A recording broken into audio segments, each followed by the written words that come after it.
There's a reason no one talks about the Grayson family anymore, not in textbooks, not in sermons, not even in hushed tavern whispers passed between drunks. It's not just because of what they did, it's because of who protected them. You see, when a man commits murder, it's a crime, but when a family commits hundreds quietly under the cross and with the blessing of the church, it becomes something else, something untouchable, something sacred and sick. For 36 years, the Grayson name lingered like smoke over the Blue Mountains of eastern Oregon, drawing in the lost, the sick, and the hopeful, only to make sure they never left again. And it all began in 1852, when an unusually charismatic priest named Father Grayson built a chapel in the most strategically cruel place along the Oregon Trail, 20 miles from nowhere, right where exhaustion, grief, and faith converged into desperation. It wasn't a chapel, it was a trap. The kind built not just with nails and wood, but with theology, poison, and perfected empathy. He called it the Sacred Heart Chapel. Just a small wooden structure at first glance, but within its creaking bones lay an architecture of death. It stood on a bluff overlooking the trail, a natural resting point for travelers who had already buried children, burned through rations, and begged their God for mercy. That's what made it perfect. Not one person who walked into that chapel ever thought they were standing on the edge of hell. They thought they were being saved. Father Morrison, tall and silver-eyed, played the part of a traveling missionary so well that even seasoned traders swore he had the glow of divine purpose. And he didn't work alone. His wife, Sister Constance, with her serene voice and hands that smelled of lavender and death, tended to the sick with herbal tinctures. His brother, Ezekiel, quiet, dependable, always nearby, handled the mechanical work, and always appearing right when a wagon wheel broke or a mule collapsed. They didn't take by force. That would have been sloppy. No, the Graysons took what was already breaking, people, families, dreams, and made sure they shattered. The chapel itself was built with a basement that extended far deeper than any prairie church should. They claimed it was for food storage, medical supplies, and the occasional overflow of grieving pilgrims. But the truth is, it was a vault, a morgue, a reliquary of silent victims. By the time authorities discovered what lay beneath that chapel floorboards, if they ever truly did, the smell was no longer rot. It was history itself exhaling. The first family to vanish were the Morrisons. They never saw it coming. Their youngest child had trail fever. They stopped at the chapel for help. Within a week, the boy was dead. 2 more followed.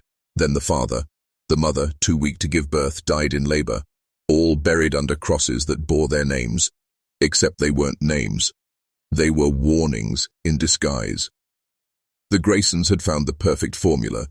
Poison in just the right measure, prayers that mimicked sincerity, and a story that always ended with God's will. But this wasn't madness. This was math. A new family every few weeks, an average of 3 deaths per visit, every possession catalogued, every gold coin hidden, every child's toy, every wedding ring, every page of every diary tucked away or sold off. What they couldn't use, they burned. What they could, they sanctified and sold to the nearest trading post. It wasn't murder to them, it was harvest, and no one, no sheriff, no circuit preacher, no trader ever questioned it. Because out here, on the edge of civilization, there were things more terrifying than evil, like the idea that evil could be holy, and that's what the Graysons were, holy executioners in the eyes of the desperate. That's why they thrived, and that's why the truth was buried for over 100 years. Until now. The second disappearance didn't even make it into the official records. That's how good the Graysons had become. The Perkins family was small, just a father, his sister, and her 2 boys. They were traveling west after a fire in Kansas had taken their home. No one was looking for them, no letters waiting, no neighbors expecting news. They were ghosts before they died. By the time they reached Sacred Heart Chapel, one of the boys had pneumonia. The other was coughing blood. Ezekiel, ever the watchful scout, had seen them from a mile away and rode out with that familiar line. "You're not far from rest, brothers. We have warmth. We have the word." The father, whose own faith had already been bled dry by the trail, didn't hesitate. The chapel was candlelit when they arrived. Sister Constance had warm soup ready, the beds were made, the Bible verses were tailored. Every word felt like grace, but behind that grace was calculation. The boy died on the second day, the mother the third. By the fourth, the father was too weak to leave, and the second son wouldn't last the night. You have to understand something. It wasn't just about death. It was about control. The Graysons weren't impulsive killers. They were conductors of psychological collapse.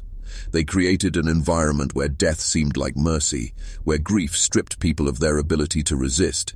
They didn't murder their victims. They orchestrated their surrender.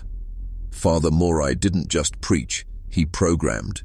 He would sit with the dying for hours, not comforting them, but extracting from them their sins, their secrets, their hopes, and he would feed those confessions back into the rituals, turning their own stories against them. By the end, people begged to stay. They saw Sacred Heart not as a death trap, but as the only sanctuary they had left, and when they finally died, broken, poisoned, baptized in lies, the Graysons would bury them with verses and hymns, as if damnation was disguised as a lullaby. By 1855, the Graysons had buried over 60 souls in the unmarked grove behind the chapel, and no one noticed. Because the trail was long, because people died all the time, because the families who disappeared were always the kind no one asked about, the poor, the sick, the foreign, the lost. And because the Graysons had help, not directly, not officially, but the nearby trading post took their goods without question. Local lawmen had been fed and blessed at their table. Missionaries traveling west often stayed the night in the guest cabin and never saw the trap they were sleeping beside. Some suspected, a few even whispered, but out here in God's country, no one wanted to believe the shepherds were slaughtering the flock. That's the genius of spiritual authority. It makes you unquestionable. The more death surrounded the Graysons, the more people believed they were holy. They suffer so much, a local woman once wrote in her journal, always burying the dead, always comforting the lost. No one realized they weren't mourning, they were harvesting, and every family that vanished made the next easier to kill. Because in the end, the most powerful lie they told wasn't with words, it was with survival. They simply lasted. When other pastors failed, when other homesteads folded, when other communities fell to disease or famine, the Graysons remained, strong, clean, prosperous. That was the lie. That was the mask. If you followed the story this far, you're already different than most. And if you're starting to feel something deeper pulling at you, like a piece of you just woke up, then comment this phrase twice. I see the grove now. That phrase isn't just for the algorithm. It's for identity, for locking in this transformation. Because once you see it, you never unsee it. Once the veil lifts, you begin to question everything that looked like charity, every hand that ever helped you for free. Keep going, we're just beginning. By the summer of 1857, the Graysons were no longer reacting to opportunity. They were manufacturing it. The trail itself hadn't changed, but their role in it had. They were no longer a passive stop for the weary. They were the architects of suffering. Ezekiel began sabotaging small sections of the trail, subtle things, removing planks from a bridge so a wagon would crack its axle, scattering poisoned water skins near a bend that would induce illness in those desperate enough to drink. These weren't accidents, they were invitations, or, more precisely, selection mechanisms. Like a fisherman testing different bait, Ezekiel refined their methods until they only snared the most profitable prey, isolated, weakened, and unaware of the snare they were walking into. Sister Constance had grown colder in her practice. The warmth she once feigned had given way to a clinical detachment. She no longer offered long prayers or soft lullabies to the sick. She administered her poisons like medicine, with exacting measurements, carefully recorded in her journal. 0.6 dram. Slowed respiration in 2 hours, she wrote of a young mother who had come down with trail fever. Prayed with her daughter. Baptized both before dusk. The girl was 6. In another world, Constance could have been a healer, maybe a midwife. But under the shadow of Morai's ideology, she became something else. A purifier. That's what they believed, deep down. That they were not murderers, but refiners. That they were separating the strong from the weak. That those who survived the trail after their passage through Sacred Heart were chosen. Morai's theology had twisted into something uniquely lethal. He stopped quoting the Bible directly, instead referencing apocryphal texts and passages he claimed had been suppressed by the church. He spoke of a cleansing, a divine arithmetic, where certain souls were too corrupted to enter the new world being born in the West. God's fire, he once said in a sermon to a family that would not live through the week, does not always look like brimstone. Sometimes it comes in the form of sickness, of pain, of poison. The most disturbing part, they nodded, they cried, they thanked him, because in their final hours the Graysons didn't just kill, they converted. What began as survival had evolved into ideology, a dark theology rooted in selection, judgment, and ritualistic death. To them, the people dying were not victims, they were offerings. Each grave behind the chapel was a tithe to a higher order they believed they served, an order older than Christianity, older than the Trail. One Constance hinted at in her journal, "The fire beneath the stone speaks still, we obey." What stone? What fire? Was it metaphor? Was it madness? Or was it something buried beneath the chapel? Something they unearthed long before the first sermon ever left Morai's lips? There are fragments, whispers from drifters who stayed in the guest cabin and fled in the night. One man described chanting beneath the floorboards. Another spoke of hearing multiple voices reciting prayers backward in Latin, but none stayed long enough to confirm what they heard, and none dared return.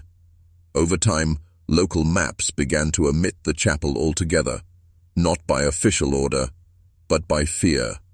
Cartographers quietly erased it. Trail guides stopped mentioning it, like the land itself was trying to forget. But silence is the most dangerous form of memory, because it doesn't erase, it preserves. Like ash over embers, and every soul buried behind Sacred Heart was another coal feeding that ancient hidden fire. The kind that doesn't need belief to burn, the kind that waits, the kind that hungers. And the Graysons, they were just the caretakers. Keep listening, the next revelation will spread soon. The veil wide open. By the fall of 1862, whispers of a ghost chapel in the hills of eastern Oregon began surfacing among trail veterans, men who had traveled west more than once and who remembered a wooden church that wasn't there the second time around. They'd speak of it in hushed tones at trading posts and campfires, as if merely naming it might invite some terrible fate. But for every man who recalled it, there were 10 who'd never seen it, couldn't find it on any map, and dismissed the rumors as frontier hysteria. Still, the name Sacred Heart lingered. It had become a kind of trail legend, a myth soaked in grief, half-remembered prayers, and graves no one ever visited. The Graysons leaned into the myth. Morai encouraged it, because a myth cannot be arrested, a story cannot be hung. Invisibility was now their greatest protection. They let the chapel age, let its walls weather, its paint peel, its grave markers fade. Families passing by would see it from a distance and mistake it for abandoned, unless, of course, they needed help. Then the chapel came alive, lights in the window, a woman's voice singing, a man offering water and prayer. But if you were healthy and kept moving, you never met the Graysons.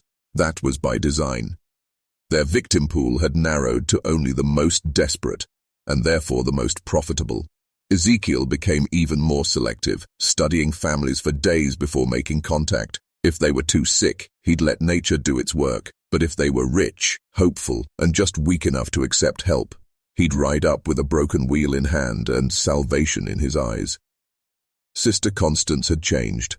Her hands shook slightly now, and there were times when she would speak to no one in particular, murmuring names of long-dead children she'd tended to, humming lullabies into corners where no child slept. She had become a vessel, hollowed out by the weight of what she'd done.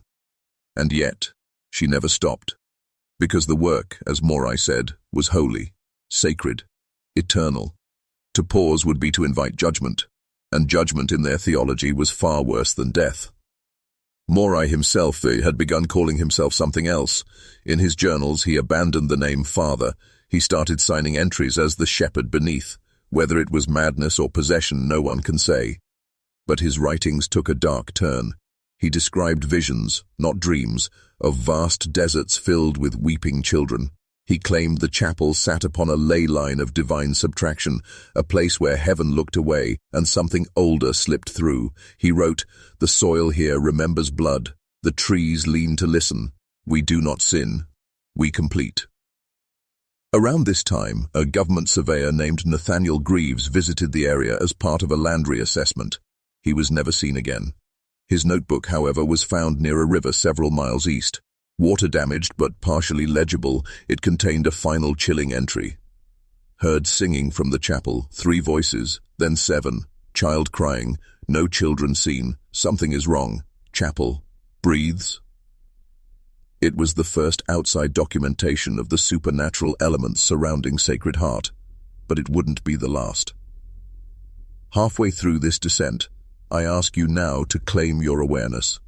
Comment the phrase, "The chapel breathes," not once, but twice, to lock in this transformation. It's not just a comment, it's a signal that you see it now, that you're listening. Because what comes next peels back the veil, not just on the Graysons, but on something far deeper, something waiting beneath the lie of Christian charity. The next family that vanished wouldn't just disappear, their bloodline would curse the land itself, and for the first time, someone would come looking. Her name was Lillian Harker, and she wasn't like the others. Widow of a Union officer and daughter of a wealthy shipping magnate from Boston, Lillian set west not out of desperation, but out of obsession. Her younger sister Ruth had traveled the Oregon Trail with her husband and 2 children in the summer of 1863. Their last known location? A letter sent from a homestead 50 miles east of the Blue Mountains, 3 days before they were due to stop and rest at a place some travelers called the Chapel with No Priest. That letter was the last anyone ever heard from Ruth. Lillian arrived in Oregon Territory in spring 1864. She traveled alone, something nearly unheard of for a woman at the time, though she carried a Colt Navy revolver and walked with the steel-backed confidence of a woman who had buried too many men to be frightened by one more. She asked questions others had never dared to ask, about the Sacred Heart Chapel, about the kindly family that ran it, about missing travelers and whispered hymns in the trees. Most dismissed her, some with pity, others with quiet dread. But a few gave her directions. It took her 5 days to reach the chapel. She arrived at dusk, and what she found was not the ruin she'd expected. The building stood firm, light flickered from within, smoke curled from a chimney, and standing on the steps, waiting as if they had expected her all along, was Father Morai. He greeted her with a voice like honey poured over knives.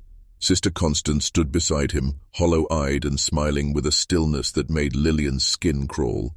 Ezekiel was nowhere to be seen. Morai spoke of grace, of welcome, of the tragedy of trail sickness, and of the young family that had stayed with them the previous fall. "They were ill when they arrived," he said solemnly, "but we did all we could.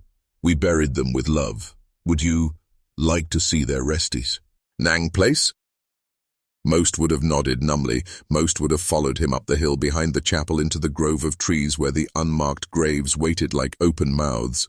But Lillian was not most. She declined. And she did not spend the night. She told them she would camp nearby and return in the morning. Then she left. But she didn't camp. She rode until the chapel disappeared behind the ridge, then doubled back on foot under moonlight. And what she saw through the chapel window would never leave her. Sister Constance kneeling before the altar, not in prayer, but in ritual, bowing again and again to something just beneath the floorboards. Morai walking in circles, whispering in a tongue she didn't know. And Ezekiel dragging something, or someone, wrapped in a woolen blanket across the floor toward the basement stairs. Lillian left that night, rode all the way to Fort Walla Walla and demanded an audience with the regional marshal. Her words were dismissed at first. Hysteria, they said. A grieving sister inventing monsters. But she was persuasive, and rich, and relentless. 2 months later, a federal team arrived at Sacred Heart. What they found changed everything. The chapel was empty, abandoned, dust thick on every surface. No sign of recent habitation, no bodies, no fresh graves, But beneath the floorboards, a basement, and in that basement, names. Names carved into the beams, hundreds of them. Children's toys, locks of hair, personal effects too intimate to be discarded, and too damning to display. A ledger, damp and rotting, with columns labeled Arrival, Condition, Yield, and Release. The press never printed it. The authorities never followed up. The site was quietly condemned. But those who went there, the few who carried pieces of it back in their eyes, never slept the same again. The Graysons had vanished, but their work, their method, their system remained. And the land still whispered, not in English, not in prayer, but in hunger. And the chapel never truly died. It just sank deeper into the earth. They say the land holds memory. That trauma embeds itself in the soil, in the roots, in the bones buried far beneath what human eyes are meant to see. And in the case of the Sacred Heart Chapel, the land became something else entirely, a vessel of reverberation. In the decades that followed its abandonment, strange disappearances continued to ripple outward in an eerie radius from where the chapel once stood. Travelers spoke of phantom hymns echoing through fog-covered pines. Hunters found bootprints that led into the woods and simply stopped. Surveyors reported compass failure and time distortion in a 5-mile ring, but every attempt to excavate or document was thwarted. Maps of the region became inconsistent. Trails rerouted themselves. Locals who lived within miles of the grove claimed the chapel never existed, and they believed it, because whatever remained there had learned how to bury itself not just in dirt, but in collective memory. Yet every generation, someone remembered. A journal in a trunk, a story whispered across campfires, a photograph that shouldn't exist, with a background that matched no known building in the county, and 3 figures in black standing at its threshold. It was always 3. In 1912, a group of spiritualists from Portland, calling themselves the Society of Liminal Inquiry, staged a séance on the grounds believed to be the old chapel site. Of the 7 members who entered the circle, only 2 would leave. The survivors, a married couple named Reuben and Elaine Sutter, were found wandering the trail days later, dehydrated, shoeless, and speaking in fragmented Latin. Elaine would spend the next 41 years in a private asylum. Reuben never spoke again. What they did leave behind, however, was a wax cylinder recording, a scratchy, near indecipherable mess of chanting, weeping, and beneath it all, 3 slow knocks, spaced evenly, repeating. But even in modern times, the echoes haven't stopped. In 1978, a geology team from Oregon State University studying mineral anomalies in the region stumbled upon a perfectly symmetrical stone chamber beneath a collapsed section of hillside. The space was 20 feet square. No entrance, no exit, carved by hand with tools not seen in over a century. In the center, a wooden crucifix scorched black, its figure upside down, and beneath it a pit filled with human teeth. Only 1 member of that team would continue in academia. The rest either vanished from public life or were institutionalized within 5 years. The university buried the findings. Why? Because this isn't just about a family of murderers. This isn't just about arsenic or trail deaths or stolen heirlooms. It's about something older, something the Graysons tapped into, something they served. The chapel wasn't built randomly.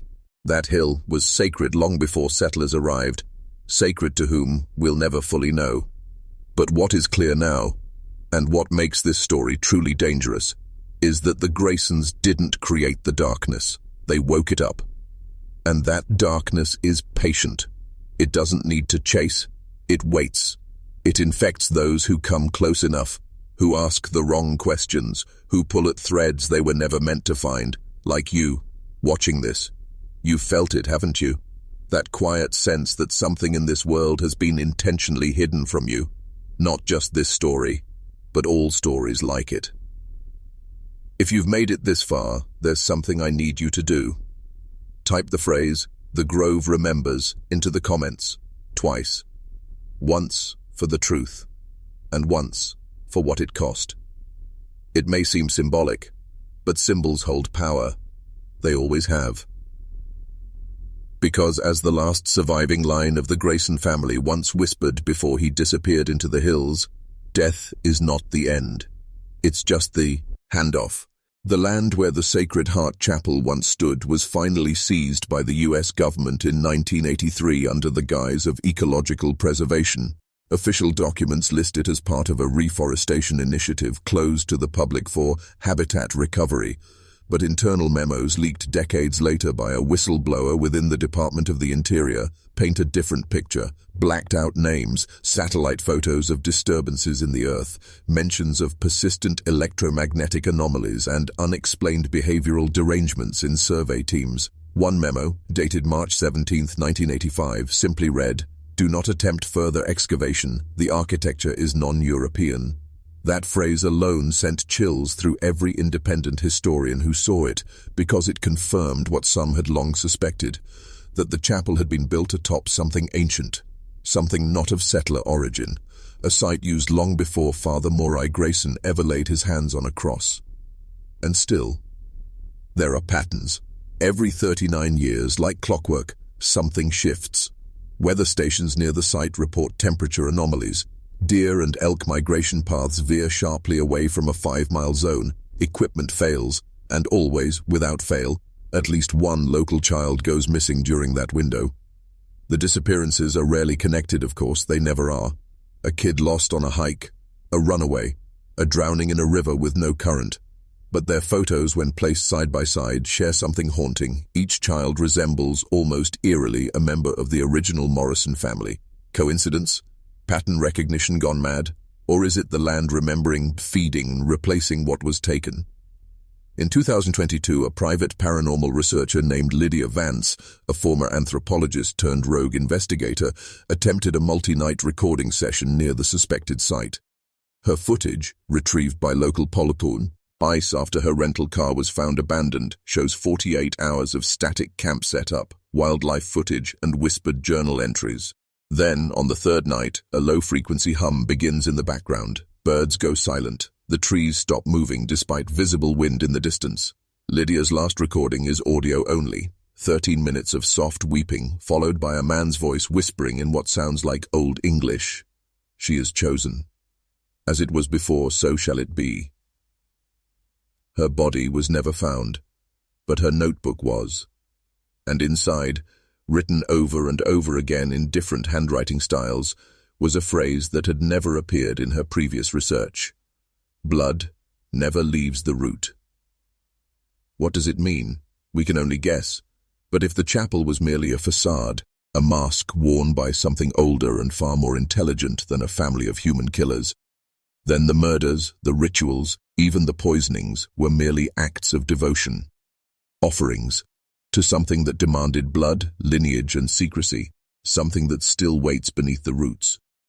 You, the viewer, were never supposed to know this, but now you do, and that changes you. This isn't just a tale of a haunted hill or a murderous family. It's a blueprint, a warning, a mirror. Because if evil like this can go unnoticed for decades, what else has been buried beneath the myth of American innocence? What else hides behind wooden chapels, kind smiles, and scripture? The Graysons are gone, but the ritual remains. And if you listen closely, the grove still breathes. They say grief makes men blind, but what if grief is the very tool used to blind you? The Graysons had learned to wield sorrow like a scalpel, precise, surgical, and silent. By the time a man lost his wife and children under their roof, he was no longer capable of suspicion. He was grateful. Grateful for the prayers, the kindness, the hymns sung softly over fresh graves dug just deep enough. The Hoffmans were no different. Their foreign accents, their confusion over American customs, their vulnerability, all played directly into Father Morai's hands. When the eldest Hoffman son, Lucas, fell ill, Sister Constance called it a seasonal fever and brewed her bitter root tea. When the mother began coughing blood 3 days later, the preacher told her husband it was God's test of faith. Within 10 days, 5 members of the Hoffman family were buried behind the chapel. The gold coins, heirloom tools, and fine linens were carted off to waiting traders by Ezekiel the next week. The story that the Graysons told to any local who asked was the same one they'd told before: fever, fatigue, God's will, there were no skeptics, not yet. But with each family, the Graysons became more arrogant, more refined, more daring. They stopped waiting for illness to present itself naturally. They started creating it. Their poisons evolved. Arsenic was joined by belladonna, aconite, and even opium mixtures. Some were given in the guise of pain relief, others as divine medicine. The family became a self-contained machine of murder cloaked in faith. Morrison sermons grew more apocalyptic, more manipulative, focusing on suffering as sacred. Pain is the hammer of heaven, he would tell grieving fathers. It shapes the soul for eternity. Ezekiel, meanwhile, began mapping which travelers came from which towns, ensuring no two families with overlapping acquaintances were ever taken too close together. Sister Constance kept ledgers written in code of what each family brought, what they lost, and what was acquired. Then came the winter of 1855, when the snow fell late and the wagon trains pushed deeper into the season than usual. That year, the Graysons took 6 families, more than ever before. And something changed. Father Morrison began delivering eulogies in Latin, not English. Sister Constance began painting symbols in chalk on the doors of the dead. Ezekiel started burying some bodies facing east, others facing west, depending on how they died. What began as a scam had become something else. A ritual, a theology, one not written in the Bible but whispered through blood and death and firelight in the cold Oregon nights. And that's when it happened. When the first survivor escaped. A 10-year-old girl named Clara Jensen. Her entire family was taken over 2 weeks, parents, grandparents, and a newborn sister. Clara had been fed smaller doses, kept alive so as not to raise suspicion. But one night, she slipped from her bed and stumbled into the woods barefoot, trailing blood and fever dreams behind her. It took her 3 days to reach a settler's homestead. By the time she arrived, frostbitten and delirious, all she could whisper was, "The preacher sings when they die." No one believed her, not then, but the seed was planted. If you're still watching this, comment, "The preacher sings when they die," twice below, once for the memory, once for the awakening. Because the Graysons weren't merely opportunists, they were architects of something darker, something passed down, not invented, something ancient hiding behind stained glass and scripture. Keep watching, the truth hasn't finished bleeding out yet. They say grief makes men blind, but what if grief is the very tool used to blind you? The Graysons had learned to wield sorrow like a scalpel, precise, surgical, and silent. By the time a man lost his wife and children under their roof, he was no longer capable of suspicion. He was grateful. Grateful for the prayers, the kindness, the hymns sung softly over fresh graves dug just deep enough. The Hoffmans were no different. Their foreign accents, their confusion over American customs, their vulnerability, all played directly into Father Morrison's hands. When the eldest Hoffman son, Lucas, fell ill, Sister Constance called it a seasonal fever and brewed her bitter root tea. When the mother began coughing blood 3 days later, the preacher told her husband it was God's test of faith. Within 10 days, 5 members of the Hoffman family were buried behind the chapel. The gold coins, heirloom tools, and fine linens were carted off to waiting traders by Ezekiel the next week. The story that the Graysons told to any local who asked was the same one they'd told before. Fever, fatigue, God's will. There were no skeptics, not yet. But with each family, the Graysons became more arrogant, more refined, more daring. They stopped waiting for illness to present itself naturally. They started creating it. Their poisons evolved. Arsenic was joined by belladonna, aconite, and even opium mixtures. Some were given in the guise of pain relief, others as divine medicine. The family became a self-contained machine of murder cloaked in faith. Morrison's sermons grew more apocalyptic, more manipulative, focusing on suffering as sacred. Pain is the hammer of heaven, he would tell grieving fathers. It shapes the soul for eternity. Ezekiel, meanwhile, began mapping which travelers came from which towns, ensuring no two families with overlapping acquaintances were ever taken too close together. Sister Constance kept ledgers written in code of what each family brought, what they lost, and what was acquired. Then came the winter of 1855, when the snow fell late and the wagon trains pushed deeper into the season than usual. That year, the Graysons took 6 families, more than ever before. And something changed. Father Morrison began delivering eulogies in Latin, not English. Sister Constance began painting symbols in chalk on the doors of the dead. Ezekiel started burying some bodies facing east, others facing west, depending on how they died. What began as a scam had become something else, a ritual, a theology, one not written in the Bible but whispered through blood and death and firelight in the cold Oregon nights. And that's when it happened, when the first survivor escaped, a 10-year-old girl named Clara Jensen. Her entire family was taken over 2 weeks, parents, grandparents, and a newborn sister. Clara had been fed smaller doses, kept alive so as not to raise suspicion. But one night, she slipped from her bed and stumbled into the woods barefoot, trailing blood and fever dreams behind her. It took her 3 days to reach a settler's homestead. By the time she arrived, frostbitten and delirious, all she could whisper was, "The preacher sings when they die." No one believed her, not then, but the seed was planted. If you're still watching this, comment, "The preacher sings when they die," twice below, once for the memory, once for the awakening. Because the Graysons weren't merely opportunists, they were architects of something darker, something passed down, not invented, something ancient hiding behind stained glass and scripture. Keep watching, the truth hasn't finished bleeding out yet. By 1863, the Sacred Heart Chapel was no longer a place of worship. It had become a stage, every hymn, every sermon, every burial, a choreographed act of manipulation and control. Locals who once praised the Graysons began to avoid the chapel, but they never accused. Fear had taken root. Not fear of the law, fear of something deeper, something primal. They say animals wouldn't go near the chapel grounds. Horses would panic, dogs would whine and back away. Travelers started rerouting, adding miles to avoid passing through the valley. But not everyone had that luxury, and the Graysons counted on that. They began selecting more selectively. No longer desperate for every coin, they looked for symbolic kills. Victims who matched patterns, held meaning. A mother and child, both red-haired, a set of twins, a preacher, a federal inspector. Each death seemed chosen not just for profit, but for ritual value, and with each one, the rituals grew darker. Nights echoed with chants in languages no settler could identify. Graves were dug in spirals, not rows.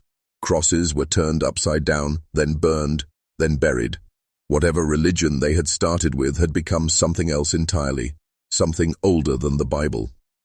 One surviving witness, a fur trapper named Émile Giraud, stumbled into a local post, bleeding and frostbitten. He claimed he'd been invited to stay at the chapel during a winter storm, had heard chanting from beneath the floor, and had seen a pale child watching him from under the chapel steps. He ran when he heard Sister Constance whispering to something she called the mouth below. His story was dismissed as delirium, but the postmaster's wife who tended his wounds swore the soles of his feet had been flayed, clean, ritualistic, not accidental. The marks were symmetrical. At this point, the Graysons had become untouchable, not because they were invisible, but because they were unapproachable. Local authorities, deeply religious and deeply afraid, found it easier to look away. In 1867, one brave marshal from Idaho named Colin Merritt attempted to bring charges after investigating the disappearance of 3 families. He never returned. His badge was found nailed to the chapel door, split in 2. The message was clear. They no longer feared the law. They had become their own law. And here's where I ask something of you. If you're still watching, if your heart is pounding and something deep in your bones knows this isn't just a story, it's a mirror, then type these words into the comments below. I see the pattern. Type it twice. Once for the world you came from and once for the one you're entering now. It's not about the algorithm. It's about making a choice. One that locks in who you are and who you're becoming. Because after this, you don't go back to comfort. You go deeper. In 1871, a group of settlers formed what they called the Brethren of Last Light, a kind of frontier vigilance cult devoted to investigating and confronting evil on the trail. They targeted outlaws, kidnappers, even rogue lawmen. But when they turned their gaze to the Graysons, every trace of them vanished. 12 men, armed and determined, rode towards Sacred Heart Chapel. Not one returned. Their horses wandered back days later, reins snapped, eyes wild with panic. In retaliation, or perhaps celebration, the Graysons held a public sermon the following Sunday, louder than ever. Witnesses miles away reported hearing Latin hymns twisted into something else, something that made babies scream and milk curdle. From that day forward, Sacred Heart was no longer considered Christian ground. Even the most devout stopped speaking the Grayson name. They were no longer clergy, they were something mythic, something infernal. Years passed, then decades. The Oregon Trail became history. Railroads replaced wagons. The chapel was forgotten, overgrown by moss and silence. But some wounds don't close with time. They fester, buried under layers of official records and shallow graves. In the 1930s, during a WPA land survey near the old trail bend, workers unearthed what they thought were native burial grounds. Dozens of skeletons, children, adults, all aligned east to west in perfect rows. No markers, no names, only silence, and the faint remains of a rotted wooden cross buried face down in the soil. The official report redacted the location. In 1979, a group of anthropology students from Portland stumbled across a privately circulated letter in a church archive, unsigned, dated 1891, sealed with wax in the shape of an inverted cross. It read only, "They do not die, they rest, until the harvest returns." The professor who found it went missing a month later during a solo camping trip through the eastern Oregon hills. His tent was found. His body was not. And in 1996, a local radio station received a late-night call from a man identifying himself only as Brother E. He recited a prayer in Old English, quoted verses never found in any Bible, and ended with the chilling phrase, "The fire cleanses nothing, the tunnels remain." The call was traced to a payphone 12 miles from where Sacred Heart Chapel once stood.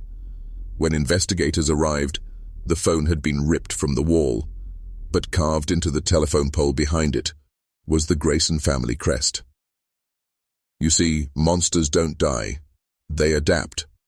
The real terror of the Grayson family isn't just what they did, but that they were allowed to do it, enabled, protected, revered.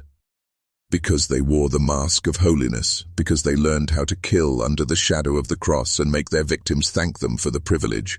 You were never supposed to hear this story. You were never supposed to know what lurked behind the sermons, behind the hymns, behind the altar. But now you do, and that knowledge makes you different.